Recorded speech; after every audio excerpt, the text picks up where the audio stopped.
This is what the greatest thing about sports is. You play to win the game.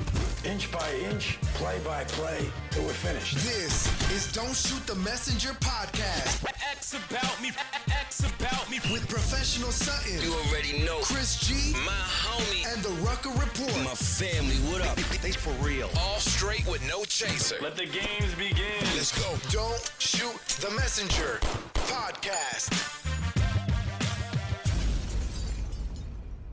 Woo. Love that intro. Love that intro. Gotta shouts out to everyone that's on the check-in, everybody that's on the tune-in, watching Don't Shoot the Messenger podcast right now. Let me turn my levels up. Here we go. All right. Okay, we good. Welcome to another edition of Don't Shoot the Messenger podcast. I'm your boy, Professional Sutton. And as you see, we have some good, interesting topics to talk about today. And I wasn't going to come up here, but I say, you know what? I got to do the people justice. I got to come up here. And also, before I begin, I want to thank our sponsors, 94.3 WYBC, the rhythm of the city.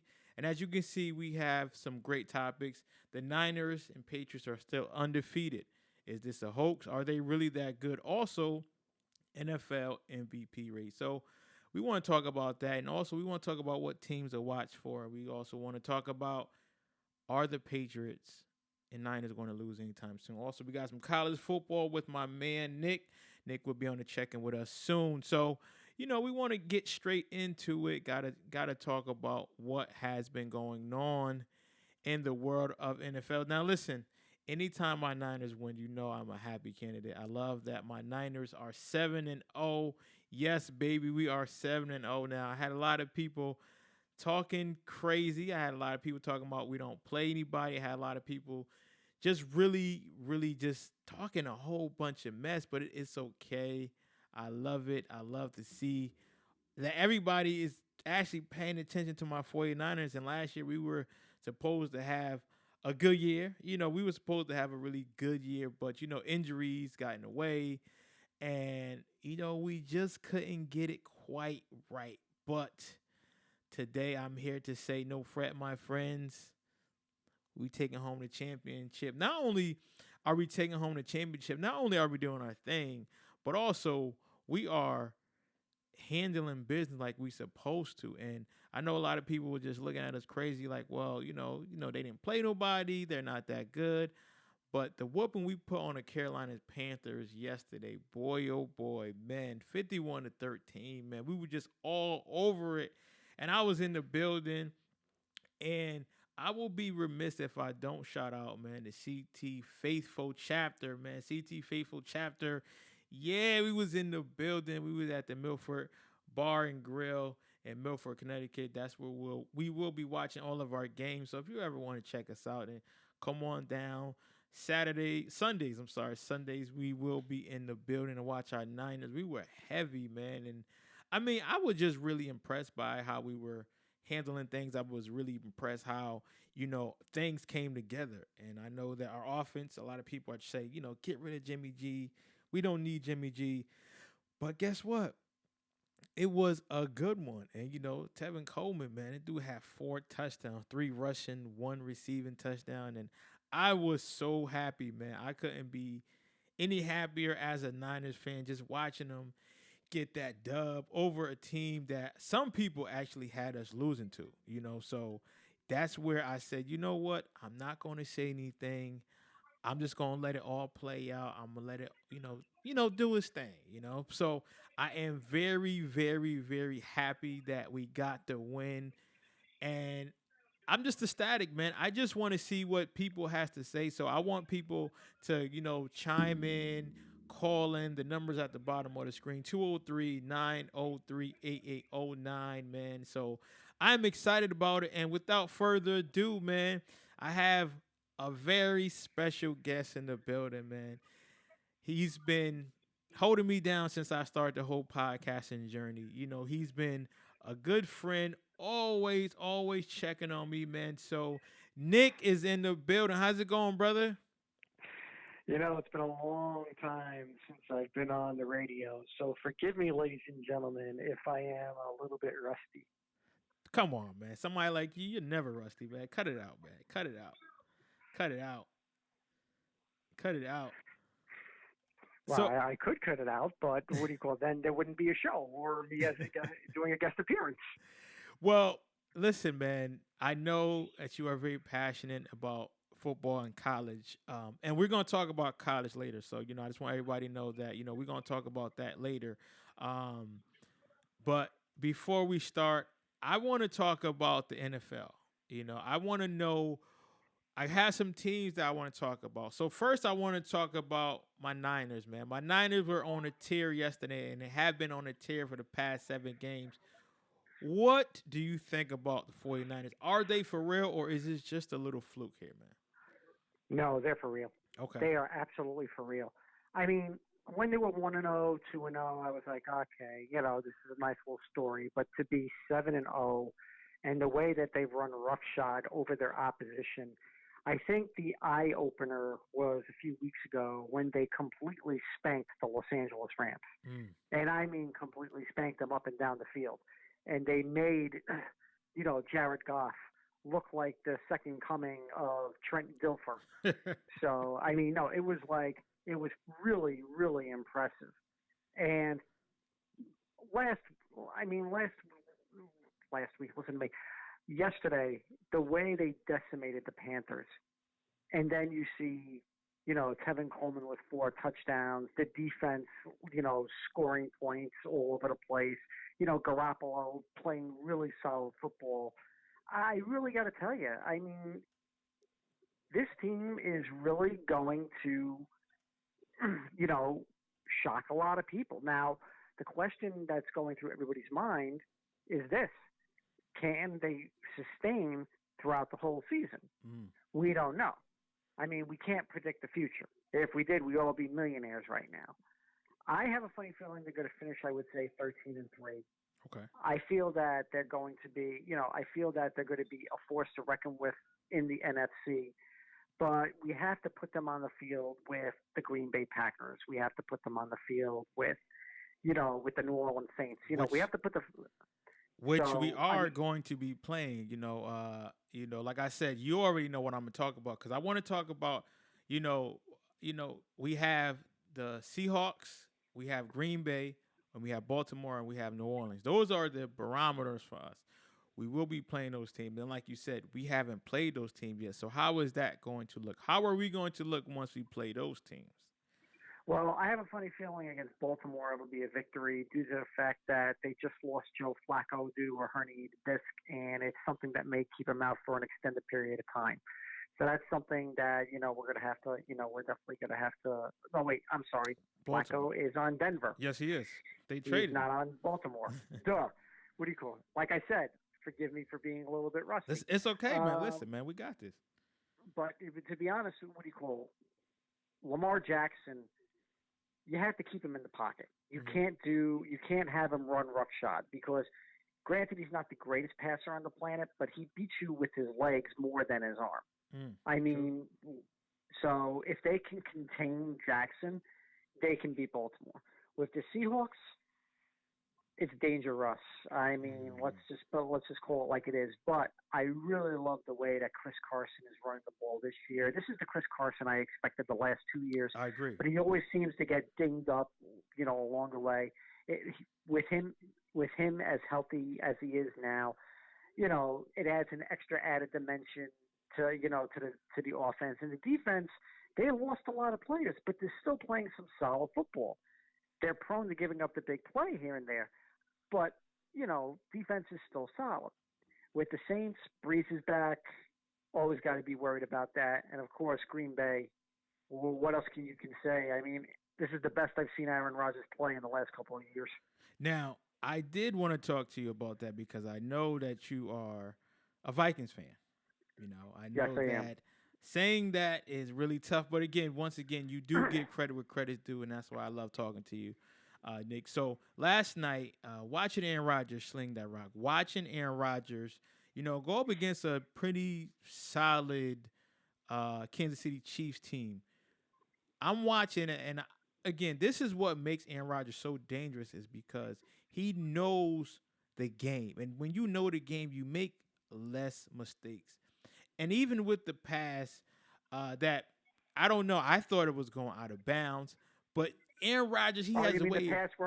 The pass that he was running backwards, flicked it up in the air, and still threw it without looking, and still threw a touchdown. I mean, kind of like Joe Montana. It was the catch, but without the catch. I mean, but just watching those things that Aaron Rodgers did, and again, as a Niners fan, he did it to us last year. He had us sitting there thinking that we were going to get this win, and he said, no, not so fast, my friends, not so fast, man. So I want to know, man, coming from you, what is your take on Aaron Rodgers? Is he in that MVP top 3 talk as of right now? As of right now, yes.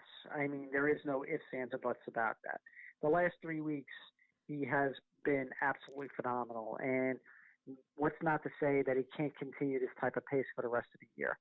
And being a Vikings fan, it is very, disappointing to see that, because, I do say that the division is going to run through Green Bay this year.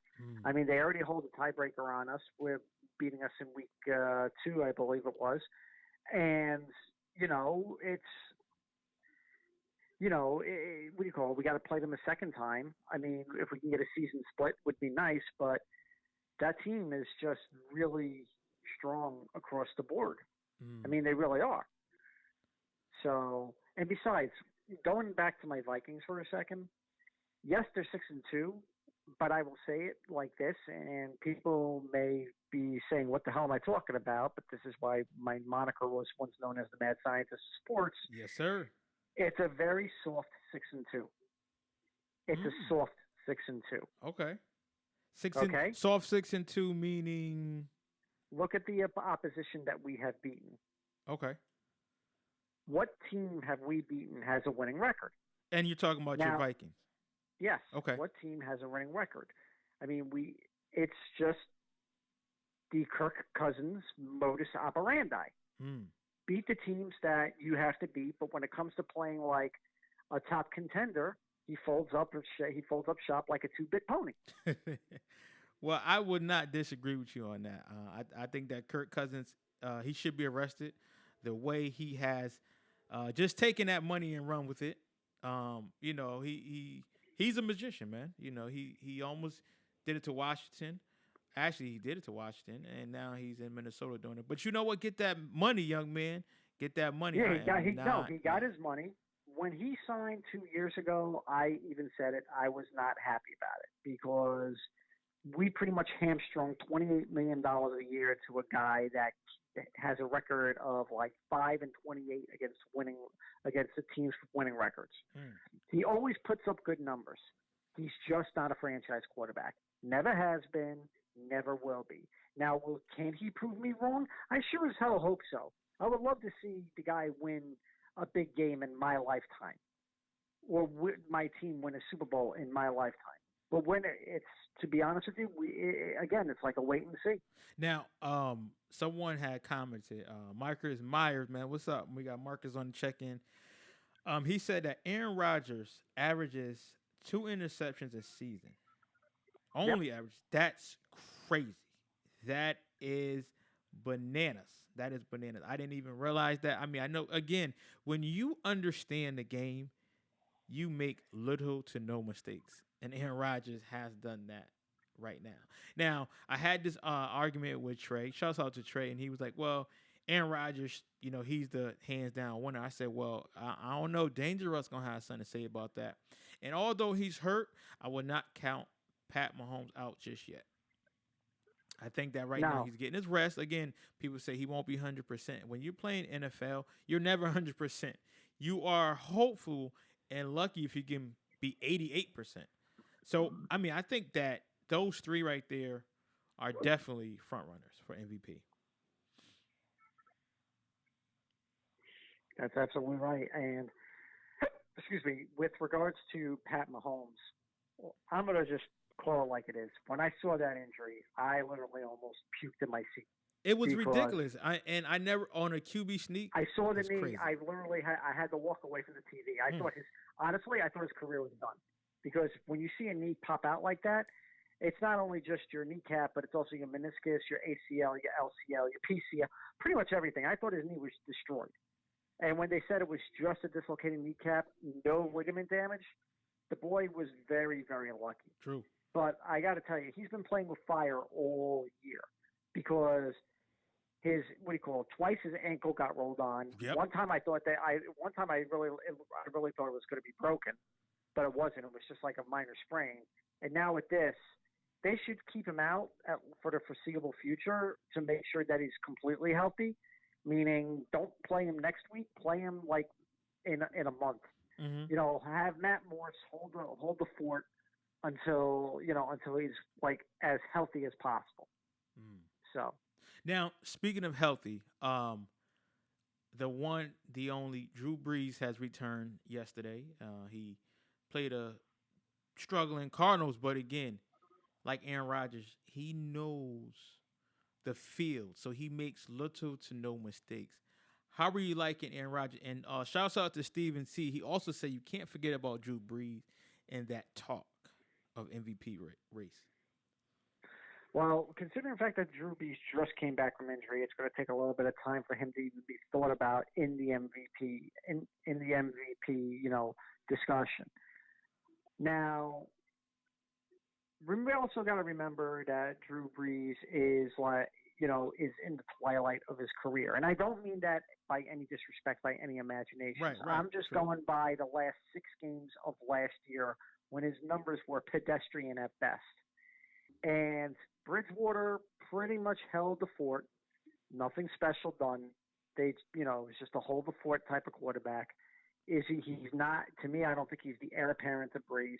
I need to see what Brees does these next few weeks to see whether or not it's pretty much towards the end, a la Peyton Manning. Mm-hmm. When Peyton Manning was with the Broncos, he got benched for Osweiler before he won the Super Bowl and retired. Are we going to see that out of Drew Brees, or are we going to see the Drew Brees of the first 10 games last year when he was lighting everything up in the MVP discussion? We just don't know. No, I think that Drew Brees still have some left in his tank. I think that Drew Brees still is out to prove a point. I think that Drew Brees is saying, well, I was supposed to be in that Super Bowl last year, and I got robbed, and I want everyone to know that if we played in that game, we would have beaten the Patriots. So I think that he still have a lot left to prove to the whole world. That's just how I feel right now. Yep. Now, speaking of proving, because I'm hearing a lot of hate. I don't know if you guys are on to check in. It's a lot of hate about my 49ers and the New England Patriots. So a lot of people keep having this rhetoric that the New England Patriots have not played anyone. The 49ers have not played anyone. So their records are okay, but they still haven't played anyone. Now, listen, I will say this. I will agree with you in a sense that we are not where we need to be yet. And I would say put more respect on the Patriots right now because they are the defending champs. But to say that we're playing no one is just asinine. And I wanted to get your opinion considering because, the fact that the Patriots have played, if you look at the record that the Patriots, no, it's the truth. The Patriots are the class of the NFL. There's no ifs, ands, or buts about it. But when you play teams that have a combined record of a winning percentage of only like 29%, good freaking Lord. It was almost like they gift basketed the what do you call it? The NFL gift basketed them the schedule at the beginning of the year. But they've been doing this consistently. I'm talking about playing for 3 years now. I'm not saying what do you call it? I'm just saying from week 9 to week 16 now, they get to play the Dallas Cowboys, the Philadelphia Eagles, the Baltimore Ravens, the Kansas City Chiefs, the Buffalo Bills. Now we get to see what the Patriots of the second half looks like. Me personally, I have them at 5-3. Okay. They'll finish the year 13-3. They're going to win the division by week 11, week 12. I mean, it's pretty much a guarantee right now. And I still think the AFC runs through New England because I mean, duh. Yeah. Nobody else impresses me in the AFC this year outside of New England. How about the Chiefs? Not the Chiefs? If Mahomes is fully healthy, yes. If Mahomes is not, no. Sorry. Mm-hmm. Okay. I mean, listen, I can't.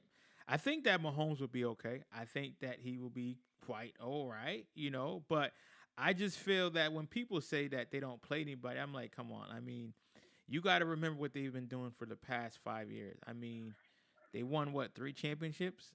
I mean, that's pretty remarkable. What do you call? I am, like I said, I am not saying anything of what they've done with the last 5 years. If you just look at the first 8 games of this year and the records of the teams that they played against this year, there's going to be a lot of hate on the Patriots because they play teams with a combined 29% win percentage. And people are going to be like, it's the gift of the gods that once again the NFL kowtows to the New England Patriots, yada, yada, yada. It's the NFL. Anybody can beat anybody. Hell, the Jets beat the Cowboys a couple of weeks ago. I mean, come on. Let's be serious. I mean, listen, I understand what you're saying, but again, they have been consistently doing this year after year. If they were doing this, 1 or 2 years, then I would be like, all right, cut it out. You know what I mean? But I'm just saying. Speaking of the Jets, if Sam Darnold is not shell-shocked after these last 3 weeks of what's happened to him, I don't know what do you call it. This kid's got more moxie than anything because this kid has A, taken a beating, B, he's looked like more of a college freshman quarterback than an NFL quarterback. Oh, man, you taking jabs at him, man. But No, I know. No, I mean, I would have to agree with you. the offensive line protection has been porous at best. Which is And don't get me. And which don't is get me sad started- because the Jets always had, a good, solid offensive line, and I just don't know what's going on, man. I just don't know. Adam Gase is probably one of the worst head coaches that ever suited up on. Well, I don't on know, the man. sideline. Freddie Kitchens hold my beer on that one. I'm just saying. I'm just True. saying. True. They're running neck and neck right now. True. Very true. What do you call? That biggest disappointment so far this year is the Cleveland Browns. Well, I mean, I don't know how anyone could be disappointed by the Cleveland Browns because the Cleveland Browns have not won anything since Dennis Northcutt. I pegged them for 10-6 in the playoffs this year. well, you didn't bet on that, did you? You didn't bet your money, did you? No, I didn't. But I pegged. I wrote down 10-6 next to their name. So, but hey, well, like I said, what do I know? Well, listen, man. But anyway, it's so before I go, right? Before I let you go, I want to talk about college football, man. I have to talk about some college football because you are now. Where's your boy Chris? Chris is your boy Chris. Aren't you a Wisconsin guy, right? No, I'm not. What do you call? Actually, I don't have like a favorite college football team. Okay. But I always ragged on Ohio State during Don't Shoot the Messenger. So what do you call it? I've eaten humble pie many times over when it comes to Ohio State and stuff like that. But I got to tell you, Ohio State, they were so impressive. They were so impressive. They absolutely demolished Wisconsin. And they did it at their own game, which was even better. Why you just watching them was just absolutely amazing. What do you call LSU winning that game against Auburn, tough game, but the type of game that you have to win if you want to go into the college football playoff. Setting them up for the big game against Alabama. I mean, Alabama, taking care of business like they were supposed to. Although Mac Jones still looks a little shaky, and they better hope Tua is back by the time the LSU game comes around, or their season's going to come to a complete end. Notre Dame doing what Notre Dame does best. Can't win a big game, when it counts. It's not against the ranked team, on the road. Typical friggin' Notre Dame. So now I have a question real quick because and just tell me if I'm off par with this, right? So a few weeks ago I said, and Andy Dorff was like, I disagree with you. I said that the Wisconsin Badgers are the Buffalo Bills of college football, in the sense that they'll get you hyped up for the first 4 to 5 games, and then boom, they just drop the ball. Is that a fair assessment? Because it seems like they're doing that every I don't think it's a fair assessment. Okay. I don't think that's a fair assessment at all, because we've seen Wisconsin always on the outside looking in, but putting up solid numbers across the board and playing in major USA bowl games. But look at their conference. I mean, it's them, Ohio State, and maybe Michigan. Penn State. Okay, well, Penn State this year. But I think that conference, they are really, really babied when it comes to voting.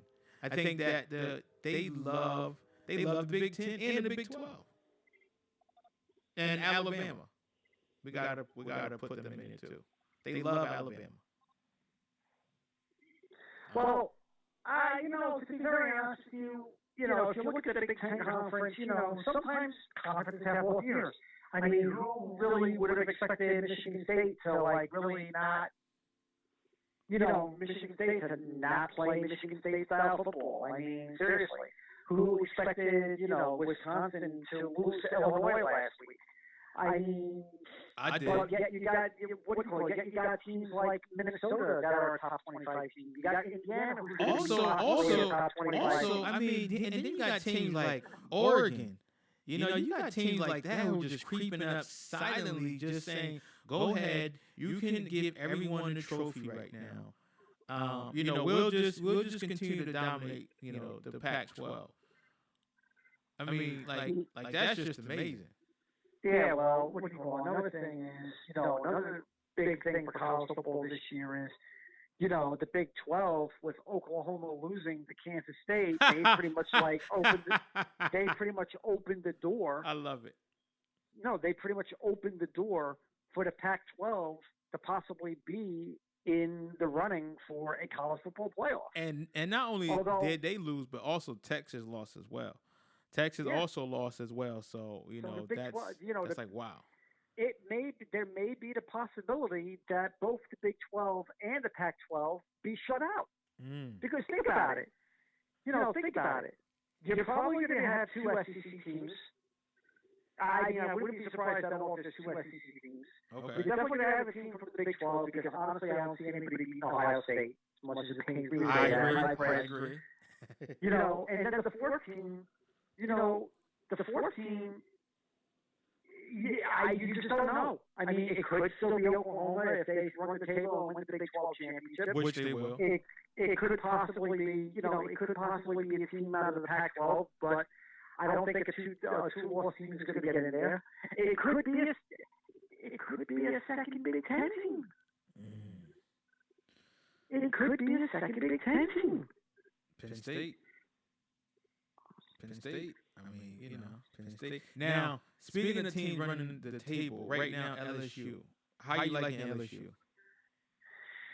And, they got the big matchup with Alabama. Exactly. It's the one word, Alabama. If they beat Alabama, they run the table. If they lose to Alabama, could they possibly still make the college football playoff one loss, not playing their conference championship? There's precedent with that, but we're not so sure. We're really not so sure. I mean, look at their schedule though, and after Alabama, they still got to play at the top of the SEC. There is the possibility of that happening. So, I mean, I love LSU. I love the way they play the game. Ed Orgeron. I love that.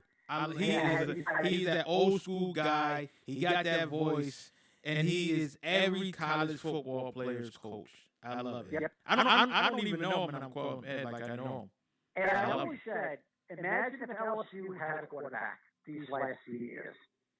Because let's be honest, the one thing that kept LSU from playing really good football was their quarterback play. Their quarterback right now is, I consider the Heisman frontrunner. Okay.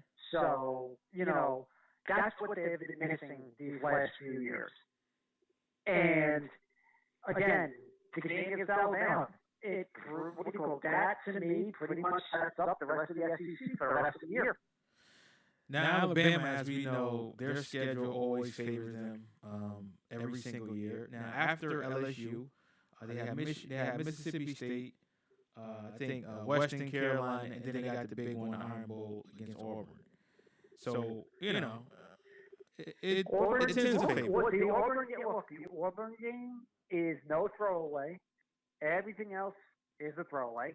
Well, I'll call it like it is. Everything else is going to be a throwaway. I mean, but, Alabama needs to hold serve in the games that they need to win. LSU, Auburn. They win those games. I don't see them losing any of their others, and then they got to play whomever in the SEC championship game. And, if they run the table again, obviously they might be the favorite. Now, me being foolish, I completely forgot about the ACC and Clemson. So what do you call? To track back what I said about the college football playoff. Okay. The college football playoff right now could possibly be the SEC champion, whoever it may be, Clemson, Ohio State, and I'm not going out on a limb. I still feel that two SEC teams are going to make the college playoff, and the Big 12 and the Pac-12 get shut out. Through nobody's fault but their own. So, Smart, man. I mean, I mean, maybe one day the college football playoff will go to 8 teams, and then, everybody will be like, oh, it's 16, Look, we're dealt with the hand that we were given, and there's always going to be a debate by the end of the year, on who should make it, who shouldn't, everything like that. Yeah, of course. Money. Well, not only, it's not just money. No, it's not just money. It's, bowl affiliation, shit like that. You got the group of 5 outsiders that are like, how come we never get a chance? Well, this is what happens when most of your teams are not even ranked in the top 100 in college football. And your strength of schedule is ranked somewhere, lower than what you do when you play in a major conference and shit. So, I mean, it basically comes to the point that the top of the top will never be toppled until there's some sort of radical change, which is never going to happen. I don't know, but that whole California ruling, that could set something up now. That could set something up. To be honest with you, just because the California ruling came down in which college football players, maybe paid and stuff like that, I gotta be honest with you. I don't know how that's going to hold up in the court of law, because I'm not going to be surprised if the NCAA files a lawsuit, puts a stay on it, and it's going to stay in litigation for many years to come. So, as long as they bring really back NCAA football to our consoles, I'm fine with it. I would be fine with that too. I need that. But anyway, thank you for allowing me this time to be back on the radio for a little bit, even though if it was for one night only, it's greatly appreciated talking to you, Marquette. I'm going to have you back, okay? Again, we talked about doing a weekly segment, and I'm trying, I'm just trying to work it out because my schedule, your schedule, but we got to have you on, man, because, you remind me of, what's the dude name? Oh, my gosh. What's the dude that caught a Big 12 name? Black dude. I can't think of his name. I can't think of his name either right now. His voice, but you remind me of him, man. You are very animated. And, you always get me going, man. You always get me going. Also, see, you get me going and you want me to go. Snowman, he gets me going and he gets my blood pressure going because he started talking about LeBron and he know how sensitive I am with my godson. Yes. God kid, so. But I just want to say, Nick, thank you. And if you haven't read the screen, because I know you're on the phone, I said I let everyone know that, and I'm sure you'll watch this back. You're live from New Jersey, right? You're a longtime Viking fan. And I put a tidbit that you didn't even know that I knew. You once wrestled a bear and won. And also, you hold the state record for most penalties in a game. I just want everybody to know that, man. I wish that was that was the truth. Yes, it is, man. Although I did get everybody going that I said that I made Master Chef, which was awesome. So yes, you did. You got me. Well, Nick, I just want to say thank you, my brother, and I will be talking to you soon. Hey, whenever you want to have me back on, just let me know, and I'll try, and I'll make myself available, sir. Yes, sir. Yes, sir. Nick, have a good one. That was Nick. That was Nick on the check-in, man. Shouts out to Nick. He called in. I appreciate him, man. For him, touching base and, giving us a good perspective. Also, I want to, say what's up to everybody that's on the check-in, man. Brandon, Marcus, Aaron, my boy D-Ruck, Gary, Schumacher.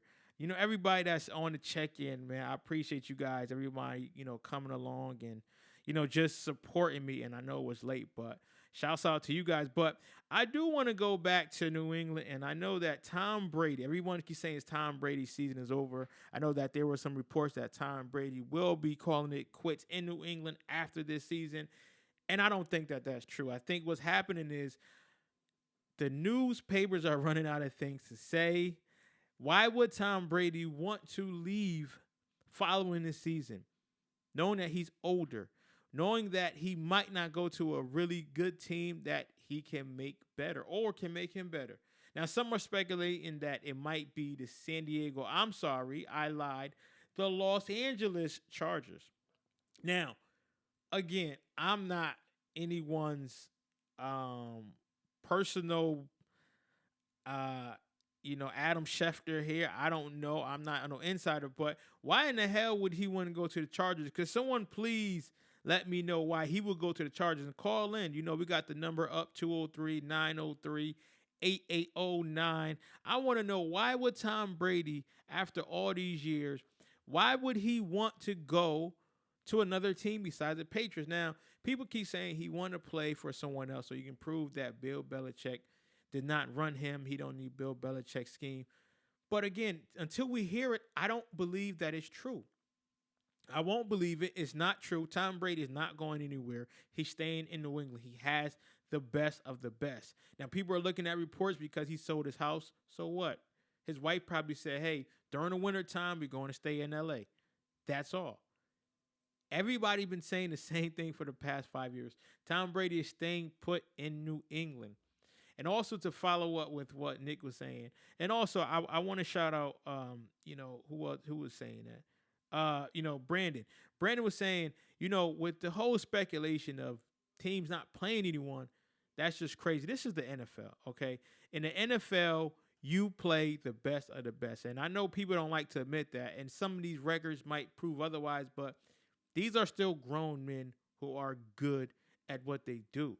So you have to put that into consideration, that these people that are playing are professional athletes. Even the guy on the bench who was third string, or even on the practice squad, he was once an all-stater, or he was once the man somewhere. So we got to stop acting like these guys aren't playing anyone. Now, in terms of the record, okay, I get that. Okay, I understand where people can say, well, they have not played anyone. But again, you have to play who's in front of you. And not only do you have to play them, you have to dominate, which I'm seeing the 49ers, which I'm seeing the Patriots are doing. And as a 49ers fan, I love it because it's very fun. We have not been 7-0 since 1990, which also brought on my hatred for the Giants because we lost to the Giants that year, and we should have had 6 Super Bowls because we were going to win the Super Bowl that year. But I digress. But to say that these teams aren't playing anyone, that's foolish, because they have to play who's in front of them and dominate. Now, I would say that the test for the 49ers is going to be this next stretch. This next stretch is going to be so real for the 49ers because the teams that were mentioned earlier, we have to play them, and they just so happen to be good. Like, we have to play Green Bay, and let's not forget Seattle, Arizona, then Green Bay. Then, oh, yes, we still have to play the Baltimore Ravens, who are playing lights out right now. Regardless of what people are saying, Lamar Jackson has something to prove. He has something to say. Now, for us, as a Niners fan, we have to make sure he cannot run. We have to make sure he is not comfortable. Now, that's what we need to do. And also, oh, yes, we have a man by the name of Drew Brees. And as my man Brian O'Brien would say, Brees is Christ, because he loves the Saints. And that's going to be the determining factor of what's happening. And not to mention, we still have to play Seattle at the end. And if I have to say anything about this, I would say that it's going to be a stretch. And we're going to have to really dig our heels in. And we're going to have to really play our best ball. And I think that we will find a way to do that. I think that 49ers will find a way to win, and we are hungry. And if people don't remember last year, we were also kind of favored, if I'm not mistaken, second in our division. We had the previous year, we had finished, we had went on like a nice 6-game win streak, and Jimmy G was playing his best ball, and people were like, oh, this 49ers team look legit. And then, like most teams that are doing good, and just it's this thing called injury. We got hit with the injury bug so hard last year that we looked like we were just going to pack it in and just go. But now we have our pieces. But also, not to mention, we still don't have Joe Staley. Okay, we still don't have McLaughlin. And we still don't have Jerick McKinnon, who has not played, a down for us yet. And we're running with their second, third, fourth, and even fifth string receiver. So people keep forgetting that. So I'm not up here talking junk. I'm not going to talk junk about how good we are. I'm not saying that. I said we still have a lot to prove. But I want everyone to know that the 49ers, we are serious. We are coming for whoever, and we don't care. Now, you can talk about Jimmy G all you want, but again, defense wins championships. And that has been proven time and time and time again. Last year with the Patriots, You can take Peyton Manning when he went on that tear when he joined the Denver Broncos, and the Seattle Seahawks was like, I don't care who you're supposed to be. I'm going to show you something. And that's my point, is playing who you got in front of you and dominate. Now, here are my NFL power rankings for Week 9. We have the New England Patriots. Again, they are still defending champions, so you got to give respect where respect is earned. My San Francisco 49ers, the New Orleans Saints, Green Bay Packers, Baltimore Ravens, and let's not forget those 3, 4, and 5 teams the 49ers still have to play. The Minnesota Vikings now, again, because of the record, because of what they have in front of them, you got to give them number 6. Kansas City Chiefs, they did lose a tough game last night, but again, they lost nonetheless. And the team that people have been sleeping on, except for Chris G, is the Indianapolis Colts. I mean, you can say what you want, but the Colts are really playing ball right now. They are really playing ball. And, I mean, how can you deny it? I mean, Andrew Luck left, but then they stepped up together. Seattle Seahawks, I mean, again, dangerous. He is looking like the MVP candidate right now. And, you know, Russell Wilson, I'm sorry. I'm talking about the other Russell. He has something to say and he has something to prove. And the Dallas Cowboys, they round out number 10. And that's the Week 9 NFL Power Rankings. Yes, that's what I have, ladies and gentlemen. But also, remember this Saturday, I will be doing a show at 4 o'clock Eastern Standard Time on the Don't Shoot the Messenger podcast page. Is going to be so dope. Chris G and D-Ruck will be joining us. He was on his hiatus. He was at Hampton, the real HU, as he would call it. So D-Ruck will be back in full effect. I'm sure he got something to say about his Packers, and I can't wait till he blesses us with his take on Aaron Rodgers and how he's a bad man, and he is. But again, you know who my GOAT is, so, 6 rings. But anyway, I digress. I do want to thank our sponsor, 94.3 WYBC, the Rhythm of the City. Let me get that in there. Home of the Juan Castillo Morning Show. You can catch that show every weekday morning from 6 to 10 a.m. It's a great show. R&B, good classic music, and just keep it on that station. Following Juan Castillo, you have Daryl Huckabee. Then following Daryl, you have Benicia B. And then Get You Home is DJ Platinum. Yes. So keep your radios locked. And if you're not in Connecticut, just go to 943wybc.com and you can still enjoy everything. Great prizes, great giveaways, so you don't want to miss that. And also, I'm letting everyone know that we are still looking for sponsors. We want to represent your business. We want to represent your brand. As you can see, posted up on our page, we do have the logo of 94.3 WYBC. And next to that could be your logo, so you can have your logo up there. Whatever your business brand is, we will support that, and we will get you more traction for your business. Now, with that being said, I want to thank everyone that has tuned in, everyone that's chimed in. Don't forget, you can catch us on Facebook, Don't Shoot the Messenger podcast. Catch us on Instagram, Real DSTM, and also Twitter, Real DSTM1, for all the latest and greatest in sports. And also, shouts out to everybody that is in LA right now. Those wildfires are spreading, so we want to send our love, and we want to make sure everyone is safe out there. Also, our girl SP, she's out there too, so we want to make sure she's okay. She sent some pictures on her Facebook page, so she's just trying to, get used to that. But hopefully there's no casualties, and blessings to everyone that's in LA right now. And until that fateful day, when we see you on Saturday, I have to go.